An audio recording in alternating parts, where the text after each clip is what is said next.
Good evening. Let's get started, shall we? She wasn't always what she became, you see.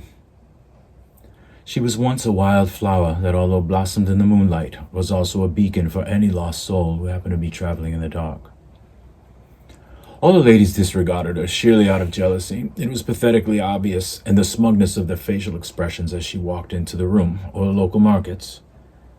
While the gentlemen, on the other hand, they were constantly falling over each other in her presence. It was quite a comical show to observe, really. The scuffles that broke out amongst them over her, legendary tales in their own right. But those are tales for another time. So, back to the lady at hand. As a young lady, there was no stopping her. The world was hers, and she knew it. As free as a bird in a cloudless sky, she spread her wings and accomplished all she sought out to do. She won local beauty pageants unchallenged, and was like a swan and a peacock all rolled into one on the ballroom dance floor. It was a sight to behold, really. Stopped the town folks in their tracks every time.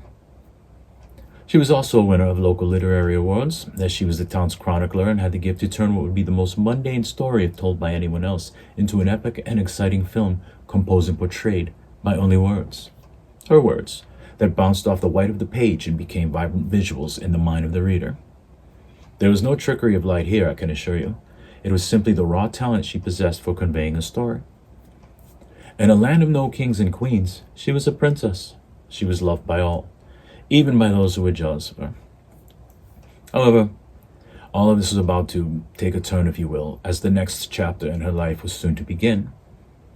Only she would unfortunately let go of the pen and no longer allow herself to be the one in charge of telling the tale at hand. She still woke each morn with the light of 1,000 fireflies, as if she were keeping the light aflame for them while they slumbered after the previous evening's light show.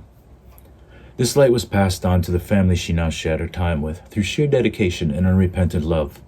Her children and the man of the house knew without question that she was the figure of the family that was to be followed. Again, the light. It was always the light with her. She loved her family very much and did everything she could to make sure they all led the most content lives possible. So all this do, however, she stumbled here and there, or at least she thought she did. She did not take kindly to what she considered failure, as she had never faced such a thing in her past life and did not know how to deal with it. As the years went by, and thousands of dinners had been made, load upon load of wash kept to religiously, baths drawn daily for the children so that they remained healthy and clean, and just the constant general upkeep of their home, there began a crack in her armor and the light dimmed somewhat. It is not known if it was due to the aforementioned chores and responsibilities of having and taking care of a family, or if there was something more sinister at play, as this crack did not seem to be the result of fatigue. The crack was adorned with rust, you see, and as rust does, it spreads and corrodes, so that its host eventually becomes inoperable. And this was occurring with her. Slowly over the years, but it was most certainly happening. She began to rise later than her normal waking hours, and meals were missed. The laundry began to pile up. Her smile, once illuminating, now seemed forced and almost twisted like that of the serpentine motion of the average garden snake as it travels unwanted through your lawn. The man of the house, who was always a hard worker and a caring nurturer for his children, began to notice the lack of light that had been filling their home as of late. Things were certainly not as brightly lit as they had been. He thought she felt like a stranger and was hesitant to approach her and ask her what was wrong. The reality is, though, they had been strangers for quite some time now, and as close as they were in quarters, they were miles away emotionally and spiritually. Another stumble to her, perhaps? Time ticked away on the wall clock in the family room. It was a deafening sound as the days became more and more difficult for her.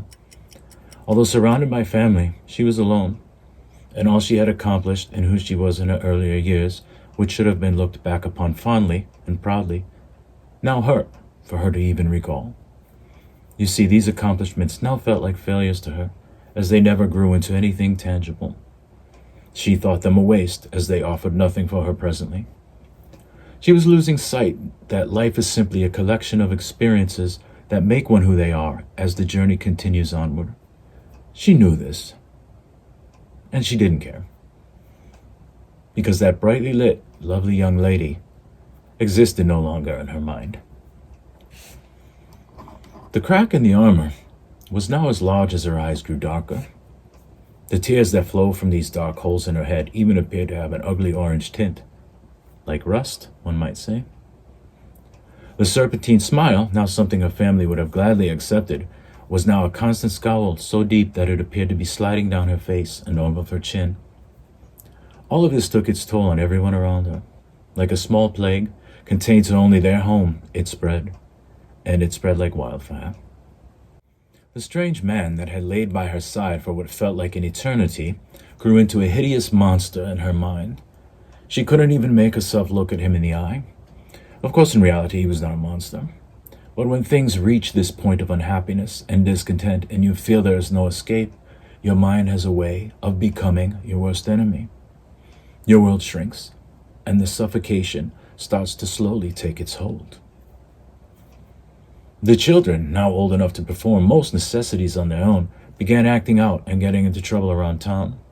The legacy she created as a young lady, due to the chaos created by the offspring that replaced her, was now tarnished and wiped completely from the town's memory, and quite frankly, from her own memory as well. She cared little anymore. The smug looks on the women of the town toward her were no longer gazes of jealousy. They were not rather warranted, actually, as she'd become quite the miserable and confrontational queen in a queenless land. But she cared nothing of this. She simply went about blindly performing the same monotonous chores of the home that she had performed for years now, and taking the same trips to the same markets as she had visited since she was the town darling. Only now, there was no longer the eloquence and grace that was witnessed on that ballroom dance floor all those years ago. The dance floor now resided in a dilapidated building where a large paulownia tree grows through its center, its branches reaching through the shattered windows, letting everyone know of its dominance. Things were certainly not as they once were, and she didn't care. She may have not even noticed. One night, she lay down next to the strange man that she had spent that eternity among. Yes, they were still sharing the same bed. She lay next to him for what would be the last time. Eyes, now as dark as oil drips on the pavement, smile slithered away forever to a destination only she knew of. You and I could only ponder where. And the crack. Yes, the crack.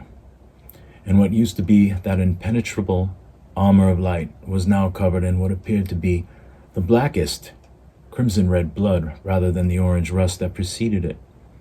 As rust does, if not treated, as we discussed earlier, it spreads, it corrodes, and she was now finally inoperable. The black eyes upon the mouthless face now slowly shut.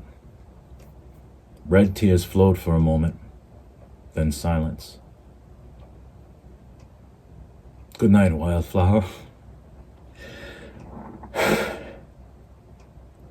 Which once blossomed in the moonlight. You are a beacon for those traveling in the dark. Once again.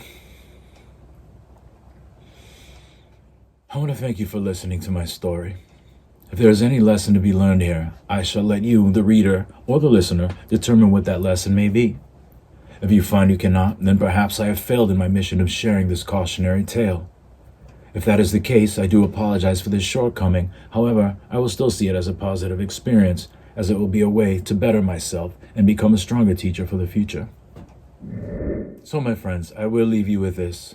Stay busy. Love those around you. And please make sure to keep your life as exciting as it can be. There are so many wonderful things in the world that you do not yet know of or know how to do. And yet you have the ability to learn them. All of them. And most importantly, you will then be able to share your newfound knowledge with those around you. Become a beacon for those traveling in the dark, if you will. Oh, and one more thing before I go. If I may steal one more moment of your time. People seek me out to share their stories. It's neither a curse nor a gift, but a constant learning process for me. If you should ever feel that your story should need to be told, I would recommend you share it with someone while you're still here, if you know what I mean. This particular story was told to me after the fact, and it provided quite the challenge. And it was cold. so cold.